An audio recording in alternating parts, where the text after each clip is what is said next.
Ladies and gentlemen, boys and girls, welcome back to another video, and in today's video I will be giving you guys my top 3 recommended zero recoil AR builds. As most of you already know, Season 4 is live, and with that came a whole heap of weapon balancing updates. The 3 guns we'll be covering today will be the KGM40, the NZ41 and the Cooper carbine. My goal for these tests was simply to find the best recoil builds for each of the guns and compare them to each other so you guys can see how they stack up.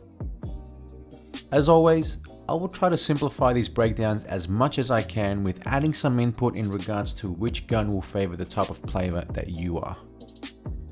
Starting off, we've got the KGM40. This is my recommended build for the KGM40.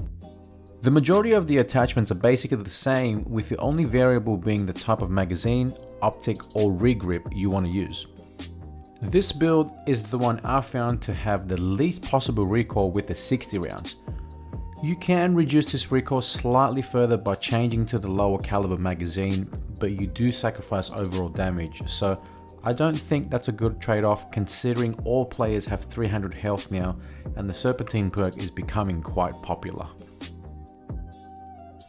I want to show you a side-by-side comparison for the 700mm barrel and the 720mm barrel firstly, so you know why I chose the 720 barrel over the 700. Next, we have a side-by-side comparison of the perks brace and tight grip with the same attachments. Even though they nerfed the tight grip perk, you can see that it still helps immensely with reducing overall recoil. The KGM40 favors someone that can track moving players well, or is someone that naturally mounts for very long engagements. This gun is going to be my go-to gun moving forward as it feels quite nice in my hands and I think it has a perfect recoil to fire rate ratio. I'll post up gameplay videos with this gun, so make sure you're subscribed so you don't miss out on any of those videos. Now let's move on to the NZ41. Something interesting happened to the NZ41 with this season update. It looks like the recoil characteristics was changed by quite a bit, making the gun harder to use but still viable in the right hands. The auto burst has had an interesting effect to recoil. Let me show you what I mean. This is the NZ41 in burst mode and I'm just holding down the trigger. I'm not compensating for the recoil in any way. Now, this might be a problem. I mean, if you're standing still and someone has their sights on your neck area, this is going to delete you like a one-shot sniper. This gun would be extremely good for someone that has trouble with recoil control. You essentially need to worry about the left and right movement of your aim, and it will give you the best chance to down someone at mid to long distances. The trade-off though would be that it doesn't have the best TTKs due to the burst delay, but as I've mentioned before, TTKs don't matter if you don't land your shots.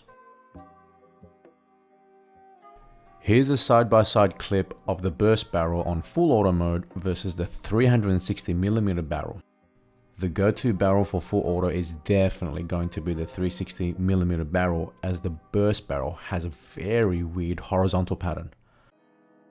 So make your choice. Zero recoil burst build with a TTK trade-off, or full auto build that is a nice all-rounder. My recommended build will be slightly different to the one you're seeing now, as I've not yet unlocked a couple of the attachments. I would swap out the underbarrel to the hand stop and change the magazine to the 50 rounds. Now, they did nerf the 50 rounds in terms of visual recoil, so I'm not sure how that affects the gun. Last but not least, we have the Cooper carbine. The build for the Cooper carbine is pretty much the same as it was before. There's really no need to change any of the attachments.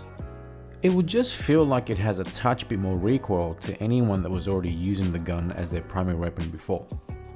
So for testing, I just compared the perks brace, hard scope and tight grip.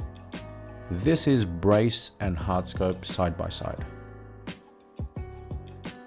This is hard scope and tight grip side by side. So you can see that hard scope and tight grip are pretty much in line with each other now, so whichever one feels better for you, that's the one I would go with. Lastly, this is the Cooper carbine and the KGM40 side by side. That's all for today, guys. I really hope you've enjoyed today's video. If you have any questions or want something in particular compared or tested, leave a comment below and I'll see what I can do to help. Be sure to subscribe to my channel and share this video around to anyone that you think will benefit from this breakdown. Thank you guys so much for all the support, and I hope you have an incredible day.